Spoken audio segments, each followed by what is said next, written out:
Vaxtınız xeyir olsun, hörmətli tamaşaçılar. Şərq TV-ni izləyirsiniz. Ölkədə və dünyada baş verən ən yeni xəbərlərlə qarşınızdayıq. Studiyada Aybəniz Səfərovadır. Əmək və Əhalinin Sosial Müdafiəsi Nazirliyi tərəfindən əlilliyi olan şəxslərə mini avtomobillərinin verilməsi prosesi davam edir.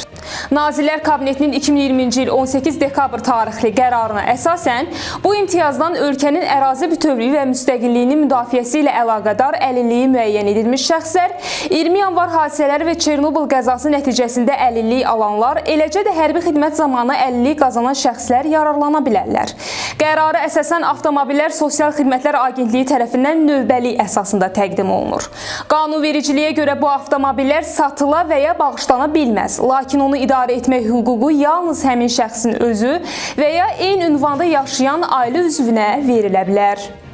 2025-ci ilin hazırlıq planına əsasən hərbi hissə və bölmələrdə nümayiş məşqləri keçirilib. Müdafiə Nazirliyinə verilən məlumata görə real döyüş şəraitinə uyğunlaşdırılmış məşqlərdə hərbi qulluqçular müasir texniki vasitələrdən və yeni döyüş taktikasından istifadə edərək qarşıya qoyulan tapşırıqları müvəffəqiyyətlə yerinə yetiriblər. Qeyd edək ki, tapşırıqların icrası prosesində zərbə tipli pilotsuz uçuş aparatlarından da məharətlə istifadə olunub. Dələduzluq yolu ilə vətəndaşların pulunu ələ keçirməkdə təqsirləndirilən Mirsənan Mürsəlizadənin cinayət işi üzrə məhkəmə prosesi keçirilib. İstintaq və məhkəmə materiallarına əsasən o biznesə sərmayə və müxtəlif işlər adı altında ümumilikdə 374 min manat məbləğində vəsaiti dələduzluq yolu ilə ələ keçirib. Məlumata görə təqsirləndirilən şəxs vurduğu ziyanın bir hissəsini ödədiyinə görə zərər çəkənlərin bəziləri ondan şikayətçi olmayıblar.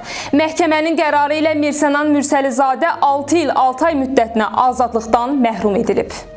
Bugün Türkiyə Prezidenti Rəcəb Tayyip Ərdoğan Fələstinlə bağlı diqqət çəkən açıqlama verib. Prezident bildirib ki, Türkiyə Qəzza zolağının bərpasının maliyyələşdirilməsi istiqamətində ABŞ, Körfəz və Avropa ölkələrindən dəstək almağa çalışacaq. Qəzzanın bərpaya ehtiyacı var. Bu son dərəcə vacib məsələdir. Biz ABŞ, Körfəz və Avropa ölkələrinə müraciət etmək niyyətindəyik. Ümid edirik ki, hamı verdiyi vədləri yerinə yetirəcək. Atəşkəs razılaşmasından sonra davamlı sülhün əldə edilməsinin vacibliyini vurğulayan Ərdoğan müstəqil və suveren Fələstin dövlətinin qurulmasından da bəhs edib. Sabah bəzi yerlərdə yağış yağacaq. Milli Hidrometeorologiya Xidmətindən verilən məlumata görə Bakıda və Abşeron yarımadasında hava şəraitinin dəyişkən buludlu olacağı, arabir tutulacağı, əsasən yağmursuz keçəcəyi gözlənilir.